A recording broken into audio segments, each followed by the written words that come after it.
ಹೆಸರಾಗಿರ್ತಕ್ಕಂಥ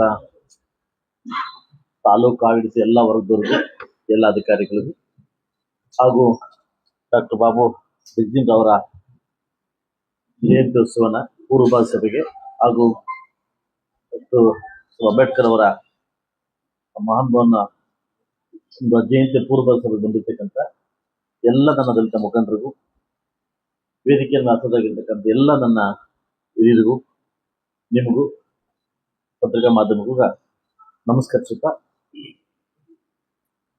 ಏನು ತಮ್ಮ ಮನಸ್ಸಲ್ಲಿ ಆಲೋಚನೆಯನ್ನು ಹೊರಹಾಕಿದಿರಿ, ಇಂಥ ಎರಡು ಮುತ್ತುಗಳ ಜಯಂತಿಯನ್ನ ಮಾಡ್ತಕ್ಕಂಥ ಅವಕಾಶವನ್ನು ನಮಗೇನು ದೊರಕಿದೆ, ವಿಶೇಷವಾಗಿ ನನಗೇನು ನನ್ನ ಅಧಿಕಾರ ಅವಧಿಯಲ್ಲಿ ದೊರಕಿದೆ. ನನಗೂ ತುಂಬಾ ಆಸೆ ಇತ್ತು 14 ಒಳಗಡೆ ಸ್ಟ್ಯಾಚ್ಯೂ ಕಂಪ್ಲೀಟ್ ಮಾಡಿ ತುಂಬಾ ವಿಜೃಂಭಣೆಯಿಂದ ಮಾಡ್ಬೇಕಂತ ಅಷ್ಟು. ನೆನ್ನೆ ಟೀಮ್ ಕರೆದು ಮಾತಾಡಿದಾಗ 45 ದಿವಸ ಕೇಳ್ತಾರೆ, 45 ಡೇಸ್ ಕಂಪ್ಲೀಟ್ ಮಾಡಿ ಕೊಡ್ತೀವಿ ಅಂತ ಕೇಳ್ತಾರೆ. ತುಂಬಾ ಜೋರ ನಡೀತಾ ಇದೆ. ಯಥಾ ಪ್ರಕಾರವಾಗಿ 5ನೇ ತಾರೀಕು ಇನ್ನೂ ಗೊತ್ತಿಲ್ಲ, ಮೂಮೆಂಟ್ ಏನಂತ ಗೊತ್ತಿಲ್ಲ. ಎನಿ ಮೂಮೆಂಟು ಲಾಕ್ಡೌನ್ ಆಗೋ ಚಾನ್ಸಸ್ ಇದೆ. ಅದು ಕೂಡ ಸ್ವಲ್ಪ ಹೊತ್ತು ನೋಡ್ಬೇಕು. ಅದು ಎನಿ ಮೂಮೆಂಟ್ ಆಗೋ ಚಾನ್ಸಸ್ ಕೂಡ ಇದೆ. ಅದು ಎಲೆಕ್ಷನ್ ಮುಗಿದ್ಮೇಲೆ ಮಾಡ್ತಾರ ಇಲ್ಲ ಹೀಗೆ ಮಾಡ್ತಾರ ಅಂತ ಗೊತ್ತಾಗ್ತಾ ಇಲ್ಲ.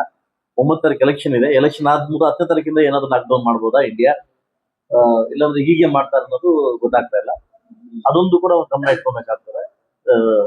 ನನ್ನ ಒಂದು ಆಡಳಿತನೆಲ್ಲ ಕರೆದು ನಾನು ಇಂಟರ್ನಲ್ ಮೀಟಿಂಗ್ ಮಾಡಿದಾಗ 3 ಆಪ್ಷನ್ ನಾವು ನಿಮ್ ಮುಂದೆ ಇಡ್ತೀವಿ. ಒಂದು ಆಪ್ಷನ್ ಬಂದ್ಬಿಟ್ಟು ಇದೇ ಹಾಲಲ್ಲೇ ಸಿಂಪಲ್ ಆಗಿ ಪೂಜೆ ಮಾಡಿ ಅಂಬೇಡ್ಕರ್ ಜಯಂತಿಯನ್ನ ಮಾಡೋದು.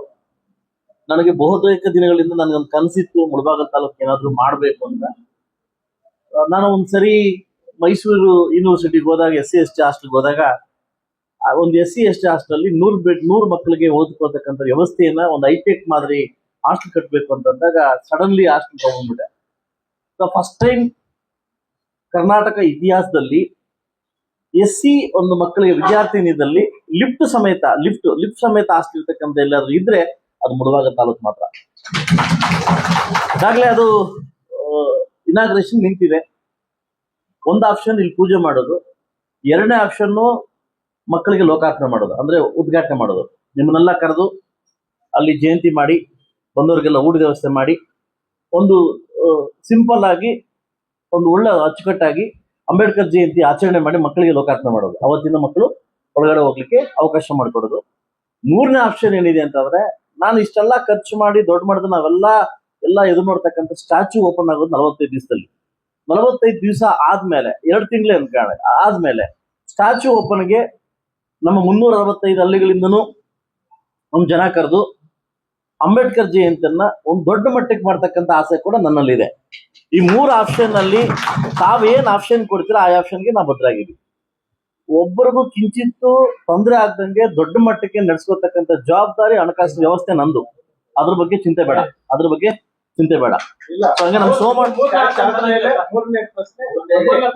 ಅದು ನನ್ನ ಹಿರಿಯರಿಗೆ ಕೇಳಿದೆ, ಕೆಲವರಿಗೆಲ್ಲ ಫೋನ್ ಮಾಡಿ ಕೇಳಿದೆ ಏನ್ ಮಾಡೋಣ ಅಂತ ಕೇಳಿದಾಗ, ಇಲ್ಲ ಇದು ಆಪ್ಷನ್ ಒಳ್ಳೇದು, 45 ದಿವಸ 1-2 ತಿಂಗಳು ಆಗ್ಬಿಡಿ, ಬಿಸಿಲು ಕಮ್ಮಿ ಆಗ್ತದೆ, ದೊಡ್ಡ ಮಟ್ಟಕ್ಕೆ ಎಲ್ಲಾನು ಊರುಗಳಿಂದನೂ ವೆಹಿಕಲ್ಸ್ ಹಾಕಿ ಕರ್ಕೊಂಡು ದೊಡ್ಡ ಮಟ್ಟಕ್ಕೆ ಎಲ್ಲ ಊರಿಗೂ ವೆಹಿಕಲ್ಸ್ ಹಾಕಿ ಕರ್ಕೊಂಡು ದೊಡ್ಡ ಮಟ್ಟಕ್ಕೆ ಮಾಡೋಂಥ ವ್ಯವಸ್ಥೆನ ಹತ್ರದಲ್ಲಿದ್ದಾಗ ನಾವು ಇಷ್ಟು ಬೇಗ ಅದು ಮಾಡೋದು ಬೇಡ ಅಂತ ದೊಡ್ಡವರು ಸಲಹೆ ಕೊಟ್ಟಿದ್ದಾರೆ. ಅದರಿಂದ ನನ್ನ ಇಲಾಖೆ ಕೂಡ ಅದೇ ಮಟ್ಟಕ್ಕೆ ಮಾಡಿದ್ದಾರೆ. ಸೊ ಎಲ್ಲ ಇಲಾಖೆ ಅದೇ ಮಟ್ಟಕ್ಕೆ ಮಾಡಿದ್ದಾರೆ. ನೀವು ಹೂ ಅಂತಂದ್ರೆ ಹಾಸ್ಟೆಲ್ ಉದ್ಘಾಟನೆ ಸ್ವಲ್ಪ ಲೇಟ್ ಮಾಡ್ತೀನಿ, ಬೇಕಾದ್ರೆ ಅದನ್ನು ಬೇಕು ಲೇಟ್ ಇಲ್ಲ ಅವತ್ತೇ ಮಾಡ್ಬಿಡೋಣ ಅಂದ್ರೆ ಕೂಡ ಅವತ್ತೇ 14ನೇ ತಾರೀಕಿಗೆ ಮಾಡ್ಕೊಡ್ತೇನೆ. ಸೊ ಅದರಿಂದ ನಮ್ಮೆಲ್ಲ ಸಲಹೆಗಳ ಮೇರೆಗೆ ನಮ್ದು 14ನೇ ತಾರೀಕು ಇದೇ ಹಾಲಲ್ಲಿ ನಮ್ಮ ಸತೀಶ್ ಅವ್ರ ತಂಡ ಮತ್ತೆ ನಮ್ಮ ಇವರು ಜಗ್ಗಿ ಅವ್ರ ತಂಡ ಎಲ್ಲ ತಂದು ಭಜನೆ ಮಾಡಬೇಕು. ನಮ್ಮ ಹಾಡುಗಳ ಮುಖಾಂತರವಾಗಿ ಒಳ್ಳೆ ಅಚ್ಚುಕಟ್ಟಾಗಿ ಇಲ್ಲಿ ವ್ಯವಸ್ಥೆ ಮಾಡ್ಕೊಂಡು ಪೂಜೆ ಮಾಡೋಣ 14ನೇ ತಾರೀಕು. ಅದಾದ್ಮೇಲೆ 2 ತಿಂಗಳಲ್ಲಿ ಒಂದು ಪೂರ್ವಭಾವಿ ಸಭೆನ ಮತ್ತೆ ನಾನು ಪರ್ಸನಲ್ ಕರಿತೀನಿ.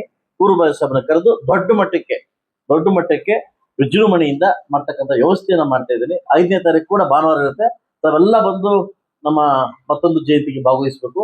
14ನೇ ಕೂಡ ಇದೇ ಒಂದು ಆಹ್ವಾನ ಪತ್ರಿಕೆ ಅಂತ ತಿಳ್ಕೊಳ್ಳಿ, ಅದನ್ನು ಭಾಗವಹಿಸ್ಬೇಕಂತ ಹೇಳ್ತಾ, ಇನ್ನು ದೊಡ್ಡ ಮಟ್ಟಕ್ಕೆ ಇದು ನಮ್ಮ ಭವನ ಕೆಳಗಡೆ ಪುಟ್ಟಿಂಗ್ ಆಗ್ತಾ ಇದ್ದಾರೆ. ಪುಟ್ಟಿಂಗ್ ಹಾಕಿ ಜಸ್ಟ್ ಒಂದು 6 ತಿಂಗಳಿಗೆ ಎದ್ದೇಳುತ್ತೆ ಮೇಲೆ. ಕೆಳಗಡೆ ವರ್ಕ್ ಜಾಸ್ತಿ ಇದೆ, ಇಂಟರ್ನಲ್ ಒಳಗಡೆ ಕಲ್ಲು ಜಾಸ್ತಿ ಇತ್ತು, ಅದರಿಂದ ಎಲ್ಲ ಕ್ಲೀನ್ ಮಾಡಿ ಈಗ ಫುಟಿಂಗ್ ಹಾಕ್ತಿದ್ದಾರೆ, ಫೌಂಡೇಶನ್ ಹಾಕಿದ್ದಾರೆ. ಫೌಂಡೇಶನ್ ಹಾಕಿದ್ದು ಜಸ್ಟ್ ಒನ್ ಇಯರ್ ಅಲ್ಲಿ ಬಿಲ್ಡಿಂಗ್ ಕಂಪ್ಲೀಟ್ ಆಗುತ್ತೆ, ಬಿಲ್ಡಿಂಗು ಕಂಪ್ಲೀಟ್ ಆಗುತ್ತೆ. ನಿರ್ಮಿತಿ ಕೇಂದ್ರ ತುಂಬಾ ಅಚ್ಚುಕಟ್ಟಾಗಿ ಮಾಡ್ತಾವ್ರೆ. ಅದನ್ನು ಕೂಡ ನೆಕ್ಸ್ಟ್ ಇಯರ್ ಈ ವರ್ಷ ಬಂದು ಇದು ಲೋಕಾರ್ಪಣೆ ಮಾಡೋಣ, ಹಾಸ್ಟೆಲ್ ಮತ್ತು ಸ್ಟ್ಯಾಚು. ನೆಕ್ಸ್ಟ್ ವರ್ಷ ಬಂದು ಎಂಡಿಂಗ್ಗೆ ಡಿಸೆಂಬರ್ 9 ತಾರೀಕಿಗೆ ಅವರ ಏನು ಇದಿದೆ ಅವ್ರ ಇದಕ್ಕೋಸ್ಕರ ಅವತ್ತು ಹಾಸ್ಟೆಲ್ ಭವನ ಉದ್ಘಾಟನೆ ಮಾಡ್ಕೊಡ್ತೀನಿ ಅಂತ ಹೇಳ್ತಾ, ಸೊ ಎಲ್ಲಾ ತಾಲೂಕು ಆಡಳಿತಗೂ ಹೊರತು ಸೇರಿದಿರಿ. 14ನೇ ತಾರೀಕು ದಯವಿಟ್ಟು 5ನೇ ತಾರೀಕು ಎಲ್ಲ ಬಂದು ಜಯಂತಿಯಲ್ಲಿ ಭಾಗವಹಿಸಿ ಇದಕ್ಕೆ ಅಚ್ಚುಕಟ್ಟಾಗಿ ಮಾಡ್ತಕ್ಕಂಥ ವ್ಯವಸ್ಥೆನ ಮಾಡ್ಬೇಕು ಅಂತ ಹೇಳ್ತಾರೆ. ನಮ್ಮ ಸೋಮಣ್ಣ ಅವ್ರು ಒಂದು ಮಾತು ಹೇಳ್ತಾ ಇದ್ರು, ನಿಮ್ ನೆಗಡಿ ಬಂದ್ರೆ ಜ್ವರ ಬಂದ್ರೆ ನಮ್ಮ ಹತ್ರ ಹೇಳ್ಕೊಳ್ಳಿ ಅಂತ ಹೇಳ್ತಾ ಇದ್ರು. ಖಂಡಿತವಾಗ್ಲೂ ನೀವು ಕೊಟ್ಟಿರ್ತಕ್ಕಂಥ ಕೆಲವು ಪ್ರೀತಿಗಳು ಏನು ವಾಲಂಟಿಯರ್ ಆಗಿ ಕೆಲವು ಮನೆಗಳಿಗೆ ಹೋಗಿ ಕೆಲವು ಮುಖಂಡರುಗಳು ಅಂದ್ರೆ ನನ್ನ ಪ್ರೀತಿಯ ಮುಖಂಡರು ವಾಲಂಟಿಯರ್ ಹೋಗಿ ಏನ್ ನನ್ನ ಬಗ್ಗೆ ಆಶೆ ವ್ಯಕ್ತಪಡಿಸಿದ್ರಿ, ನಾನು ಯಾವತ್ತೂ ನಿಮಗೆ ಚಿರುನಾಗಿರ್ತೀನಿ, ತುಂಬಾ ಚಿರುನಾಗಿರ್ತೇನೆ. ಆ ಒಂದು ಮಟ್ಟಕ್ಕೆ ಈ ತಾಲೂಕು ಹೋಗಲ್ಲ ಅಂತ ಒಂದು ನಂಬಿಕೆ ನನಗಿದೆ.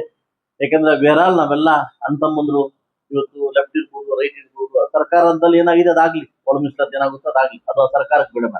ಆದ್ರೆ ಈ ತಾಲೂಕಲ್ಲಿ ವಿಶೇಷವಾಗಿ ನಾವು ಯಾರು ಬೇರೆಯವರಲ್ಲ, ಒಂದು ಲೆಫ್ಟ್ ರೈಟ್ ಯಾರು ಬೇರೆಯವರಲ್ಲ, ವಿಶೇಷವಾಗಿ ತಾವೆಲ್ಲ ಅಣ್ತಮ್ಮ ತರ ಭಾಗವಹಿಸ್ತೀವಿ. ನಮ್ಮಲ್ಲಿ ಯಾವತ್ತು ಕಿಟ ಮನಸ್ಸಲ್ಲಿ ಎಲ್ಲೂ ಬಂದಿಲ್ಲ. ಬರೋದು ನಾನು ಬಿಡಲ್ಲ, ಬರೋಕ್ಕೂ ನಾನು ಅದನ್ನ ಬಿಡಲ್ಲ. ಸೊ ಅದರಿಂದ ಒಳ್ಳೆ ಮಟ್ಟಕ್ಕೆ ಹೋಗುತ್ತೆ. ಕೆಲವು ವಿಚಾರಗಳು ತಮ್ಗೆಲ್ಲ ಗೊತ್ತಿರ್ತವೆ, ಆದ್ರೂ ಕೂಡ ಆ ಭಗವಂತ ಸಹಿಸ್ಕೊಳ್ಳೋ ಶಕ್ತಿ ಕೊಟ್ಟವನ್ನ ಸಹಿಸ್ಕೊಂಡು ಹೋಗ್ತಾ ಇದೀನಿ.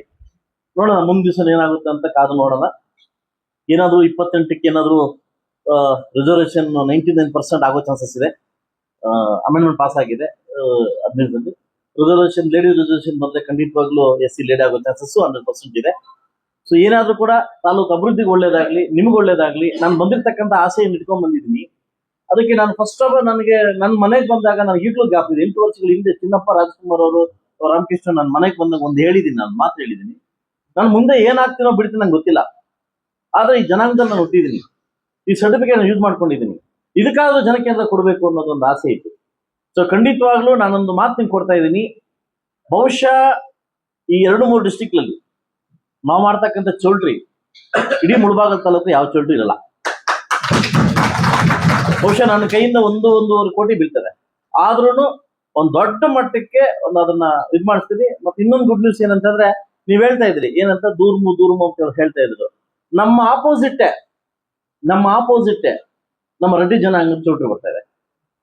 ನಮ್ಮ ಆಪೋಸಿಟ್ ನಾವು ದೂರ ಅನ್ಕೊಂತ ಇದ್ವಲ್ಲ, ಅವ್ರಿಗೂ ಅಲಾಟ್ಮೆಂಟ್ ಆಗಿ ಅವ್ರಿಗೂ ಅಮೌಂಟ್ ಬಿಡುಗಡೆ ಆಯ್ತು. ನಮ್ಮ ರೆಡ್ಡಿ ಜನಾಂಗ ಚೌಟ್ರಿ ಕೂಡ ನಮ್ಮ ಆಪೋಸಿಟ್ ಬರ್ತಾ ಇದೆ. ಅದು ಏನಾಗುತ್ತೆ, ಇಂಡಸ್ಟ್ರಿಯಲ್ ಕ್ರಿಯೇಟ್ ಆದಾಗ ಏರಿಯಾ ಹೆಂಗ್ ಕ್ರಿಯೇಟ್ ಆಗುತ್ತೆ ಅಂತಂದ್ರೆ ಒಳ್ಳೆ ನಗರ ಕ್ರಿಯೇಟ್ ಆಗುತ್ತೆ. ಅದರಿಂದ ಆದಷ್ಟು ಬೇಗ ನಾನೇ ಅದನ್ನ ಮುತುವರ್ಜಿ ವಹಿಸಿ ಅದನ್ನ ಚೆನ್ನಾಗಿ ಮಾಡ್ತಾ ಇದ್ದೀನಿ ಅಂತ ಹೇಳ್ತಾ, ಸೊ ಮುಂದಿನ ದಿವಸಗಳಲ್ಲಿ ಏನಾದ್ರೂ ಕೂಡ ತಮ್ಮ ಹತ್ರ ಹಂಚ್ಕೊಂತೀನಿ ಅಂತ ಹೇಳ್ತಾ ಅವಕಾಶ ಕೊಟ್ಟಿದ್ದಕ್ಕೆ ಎಲ್ಲ ತಾಲೂಕು ವರ್ಗದವರಿಗೂ, ಎಲ್ಲ ಆಡಳಿತ ವರ್ಗ ಬಂದಿದ್ದಾರೆ, ಅವ್ರಿಗೂ ಕೂಡ 14ನೇ ತಾರೀಕು ಅನೌನ್ಸ್ ಮಾಡ್ಬಿಡಿ, ಸೊ ಇಲ್ಲೇ ಬಂದ್ ಮಾಡ್ಬಿಡಿ ಅಂತ ಹೇಳ್ತಾ.